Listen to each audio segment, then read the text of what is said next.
ఇగో ఎల్లిపాయ కారంతో ఎల్లిగడ్డ తోటి కారంతో నేను ఎట్లా చేసినానని పక్క నేత్ర ఛానల్కి వెళ్ళిపోయి చూస్తేనే మీకు అర్థమవుతుంది ఈ ప్రాసెస్ ఎట్లా అన్నది.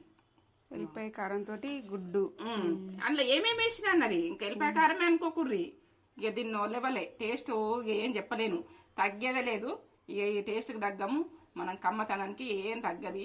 నోట్లకైతే వాటర్ వస్తుంది. కమ్మతనం సూపర్ సూపర్. ఎంత కమ్మ ఉంటుందో ఇది. ఇది ఎప్పుడెప్పుడు మనం చేసుకుంటాం కదా, బాగాలేనప్పుడు చేసిస్తావు నాకు చేసిస్తా. ఇది కమ్మతనానికి అయితే సూపర్ సూపర్. ఇక ఏంటంటే లైక్ ఇది కామెంట్ పెట్టు. కష్టపడి చేస్తున్నా, ఇష్టపడి చేస్తున్నా. నేను కష్టం అని అనుకోను. ఫుడ్ విషయంలో మాత్రం ఇష్టపడి చేస్తా.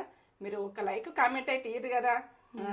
లక్షలలో చూస్తుర్రు ఏంటి, 13 లక్షల మంది చూస్తుర్రు. కానీ నేత్ర ఛానల్కి వెళ్ళిపోండి తొందరగా.